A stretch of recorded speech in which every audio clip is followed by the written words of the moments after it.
Ini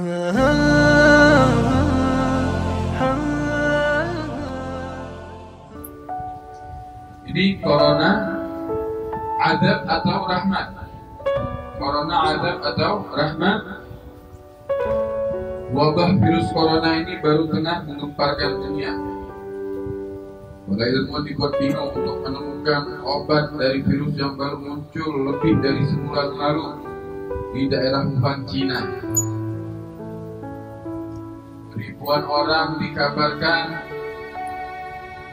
tewas, meninggal dunia, ratusan ribu terjangkit di Cina, jutaan orang diisolasi. Praktis Wuhan saat itu menjadi seperti kota mati, bahkan sampai sekarang seperti kota mati. Wabah ini sangat menakutkan. Bagaimana tidak? Mereka yang terkena wabah bisa tiba-tiba jatuh di jalan, tergeletak, kejang-kejang, dan bahkan sampai pada kematian. Kita semuanya dapat berharap agar Allah Subhanahu wa Ta'ala segera mengangkat wabah ini dan melindungi seluruh negara, terutama Nusantara tercinta ini, yaitu Indonesia, dari wabah corona dan wabah-wabah bahaya yang lainnya. Yang perlu kita renungkan adalah apa hikmah dibalik semua ini. Tidak mungkin Allah Subhanahu wa Ta'ala menurunkan wabah sebesar ini tanpa ada hikmah. Ternyata 1400 tahun yang lalu baginda kita Nabi Muhammad Sallallahu Alaihi Wasallam pernah pula ditanya mengenai wabah serupa yang menewaskan banyak orang. Wabah waktu itu dinamakan Taun. Wabah itu dinamakan Taun. Wabah di waktu itu dinamakan Taun. Baginda Nabi Muhammad Sallallahu Alaihi Wasallam bersabda, "Annahu kana 'adaban yab'athahu Allah 'ala man yasha', faja'alahu Allah rahmatan lil mu'minina, falaysa min 'abdin yaqa'u ta'una fayamkuthu fi baladi sabiran ya'lamu annahu la yusibahu illa ma kataba Allah lahu illa kana lahu mithlu ajri syahid." Taun itu adalah azab yang Allah kirimkan kepada kaum yang Allah kehendaki. Tetapi itu adalah rahmat bagi kaum yang beriman. Tidak ada seorang hamba yang ketika terjadi taun, wabah taun, ia diam di daerahnya dengan sabar. Ia mengetahui bahwa tidak akan ada yang akan menimpanya kecuali apa yang telah ditentukan Allah. Maka ia akan mendapatkan pahala seperti pahala yang syahid. Jadi bagi sebagian kaum, taun adalah azab alias hukuman Allah Subhanahu wa Ta'ala atas pembangkangannya seorang hamba. Betapa benar sabda Nabi Rasulullah Sallallahu Alaihi Wasallam beberapa bulan lalu, ya, bahkan sekarang kita mendengar bagaimana kaum muslim, beberapa bulan lalu ya, kita mendengar kaum muslim Uighur ditindas di negeri Cina, sebagian disiksa dan jutaan ditahan. Umat Islam di semua penjuru dunia melayangkan protes, tetapi Cina tidak bergeming. Maksudnya tidak ada tindakan santai-santai, bahkan membela diri dengan berbagai alasan. Presiden negeri tidak bertuhan ini dengan sombong mengatakan dalam pidato peringatan 70 tahun berkuasanya Partai Komunis, ia berkata, tidak ada kekuatan yang tidak bisa menghentikan orang-orang Cina dan bangsa Cina untuk terus maju. Begitu kata Presiden. Sombong. Kita lihat bagaimana Allah Subhanahu wa Ta'ala membalas kesombongan mereka. Tidak perlu ada senjata canggih, tidak perlu pesawat tempur, nuklir atau teknologi yang sekarang ini. Allah Subhanahu wa Ta'ala mengirimkan satu wabah, maka negeri yang tadinya makmur itu pun menjadi porak-poranda, hancur. Jika dahulu mereka memenjarakan jutaan umat Islam dalam kamp konsentrasi, kini mereka terpaksa menahan jutaan penduduknya untuk diisolasi dan dikarantina. Jika dahulu mereka memaksa kaum muslimin melepas kerudung dan cadarnya, kini Allah Subhanahu wa ta'ala memaksa mereka untuk menutupi muka mereka dengan berbagai masker tebal. Jika dahulu mereka menindas bahkan membunuh umat muslim, kini Allah Subhanahu wa ta'ala membuat rakyat mereka sakit dan tak berdaya dengan penyakit yang belum ditemukan obatnya sampai sekarang. Betapa hebat penjagaan Allah Subhanahu wa ta'ala kepada umat Islam. Betapa benar perkataan Imam Busiri dalam qasidah burdahnya, wiqayatullahi aghnat an mudha'abatin minad duru'i wa an 'alin minal utumi. Penjagaan Allah tidak memerlukan pakaian perang yang berlapis, tidak perlu memerlukan benteng-benteng yang tinggi. Itulah tentara-tentara Allah Subhanahu wa ta'ala yang tidak terlihat. Seperti dahulu dalam perang Al-Ahzab, Allah Subhanahu wa ta'ala mengirimkan angin untuk memporak-porandakan pasukan kafir, sehingga mereka pulang dengan tangan hampa, dan umat Islam mendapatkan kemenangan dan keamanan. Allah Subhanahu wa ta'ala berfirman, ya ayyuhalladzina amanu dzkuru ni'matallahi 'alaikum إذ جاءتكم جنود فأرسلنا عليهم ريحا وجنودا لم تروها وكان الله بما تعملون بصيرا. Hai orang-orang yang beriman, ingatlah akan nikmat Allah yang telah dikaruniakan kepadamu ketika datang kepadamu tentara-tentara. Lalu kami kirimkan kepada mereka angin topan dan tentara yang tidak kamu melihatnya. Dan adalah Allah Maha melihat akan apa yang kamu kerjakan. Surah Al-Ahzab ayat 9. Perzinahan, wabah corona atau wabah-wabah dahsyat lain tidak akan muncul kecuali di daerah yang tatanan akhlaknya telah rusak, di daerah yang kemaksiatannya telah merajalela sehingga dipertontonkan di sana sini.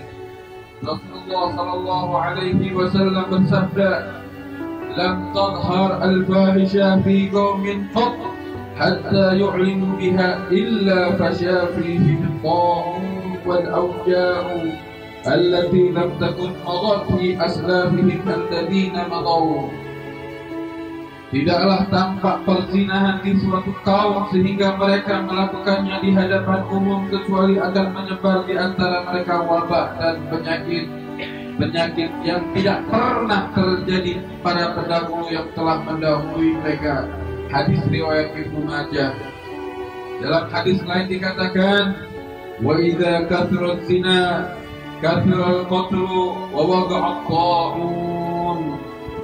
Jika perzinahan banyak terjadi, maka akan banyak terjadi pembunuhan dan akan terjadi wabah ta'un. Hadis riwayat Al-Hakim. Untuk orang-orang seperti ini, turun azab Allah Subhanahu wa ta'ala berubah wabah penyakit. Maka salah satu kiat membentengi dari wabah adalah dengan menjaga keluarga dan lingkungan kita. Jangan sampai kita biarkan perzinahan merajalela di lingkungan kita. Sebab jika tidak, bisa jadi daerah kita menjadi sarana wabah selanjutnya. Na'udzubillahi min dzalik. Allah Subhanahu wa ta'ala adalah Maha Pengasih, tapi tidak maha keras adabnya. Allah adalah yang mengangkat derajat kaum yang dikehendaki, tapi Allah juga yang menghinakan kaum yang dikehendakinya. Dua sifat ini harus selalu kita perhatikan dalam setiap keadaan. Jangan mengatakan bahwa corona bukanlah azab karena Allah Subhanahu wa ta'ala Maha Pengasih. Lalu bagaimana dengan sifat Allah yang adabnya maha keras? Corona adalah adab bagi mereka yang Allah Subhanahu wa ta'ala kehendaki. adab bagi musuh-musuh Allah dan orang-orang yang melampaui batas. Adab ini untuk menegur mereka dan kita semua agar kembali ke jalan yang benar. Tapi corona juga adalah rahmat bagi umat Islam yang berada di daerah terdampak wabah. Apabila mereka sabar dan ditakdirkan wafat, maka kematiannya menjadi salah satu untuk mendapatkan syahid. Rasulullah sallallahu alaihi wasallam bersabda, "At-ta'un syahadatun likulli muslimin." Ta'un, wabah ta'un adalah kematian syahid bagi setiap umat muslim. Hadis riwayat Bukhari wal Muslim. Para sahabat Nabi tidak pernah khawatir jika daerah mereka terkena wabah.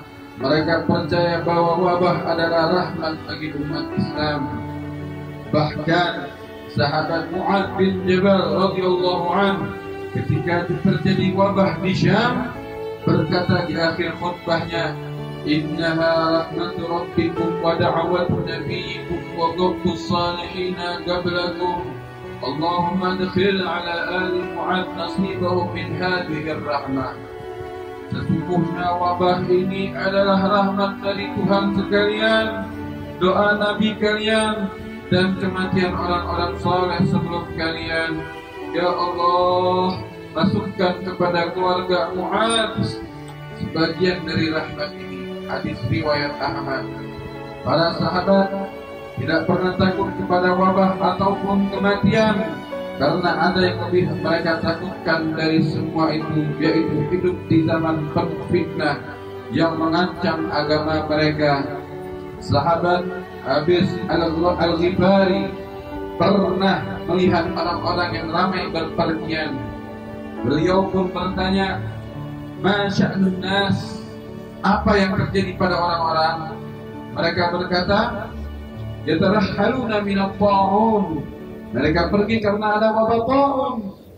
Sahabat Abis lalu berkata, "Ya ta'un khudni, ya ta'un khudni." Wahai wabah ta'un, ambillah aku. Wahai wabah ta'un, ambil nih aku.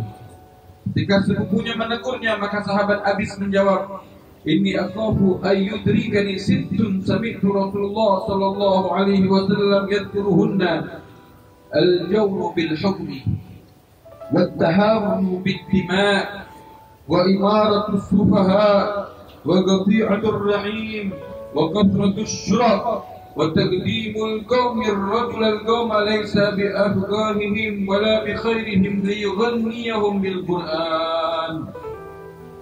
Sesungguhnya aku takut mengalami 6 hal yang aku dengar Nabi Sallallahu Alaihi Wasallam mengatakannya, yaitu 1. Zalimnya hukum, kemudian darah diremehkan, kemudian orang bodoh menjadi pemimpin, kemudian silaturahim diputuskan, banyak tentara dan kelompok yang mempersilahkan orang yang bukan paling memahami hukum, bukan pula orang terbaik mereka untuk melantunkan Al-Quran. Hadis riwayat Tabrani.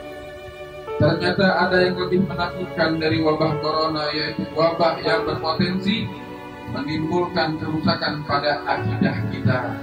Dampak terparah dari corona adalah kehilangan nyawa, sedangkan dampak dari wabah akidah adalah kehilangan iman yang menyebabkan kekalnya manusia di neraka kelak. Na'udzubillahi min dzalik.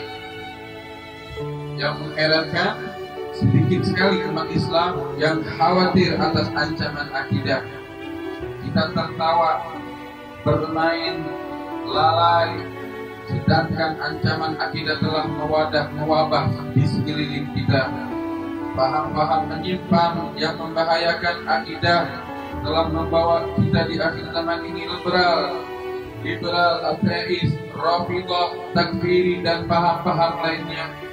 Perhatikan bagaimana sahabat Abis Al-Ghifari lebih memilih mati karena wabah daripada harus mengalami rusak daripada zaman yang berpotensi merusak akidah. Ini tanda-tanda zaman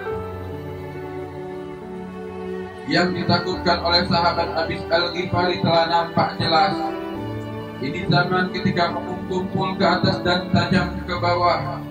Ketika pertumpahan darah begitu mudah terjadi, ketika orang-orang bodoh menjadi pemimpin sehingga mengacaukan negara, ketika silaturahim banyak diabaikan dan banyak orang diberi mimbar hanya untuk melantunkan Al-Quran tanpa mengajak kaum memahami maknanya dan mengikuti petunjuknya. Setelah semua ini terjadi, anehnya kebanyakan kita tidak merasakan kekhawatiran apa-apa. Kita harus selalu menjaga iman kita dan jangan pernah merasa aman, terlebih di akhir zaman ini, zaman ketika pemahaman menyimpang telah mewabah dan dijajakan di mana-mana. Sebagian orang saleh berkata, "Wallahi ma amina ahadun ala dinihi ayyuslaba illa suliba." Demi Allah, tiada seorang pun yang merasa aman dari tercabutnya iman kecuali akan tercabut imannya.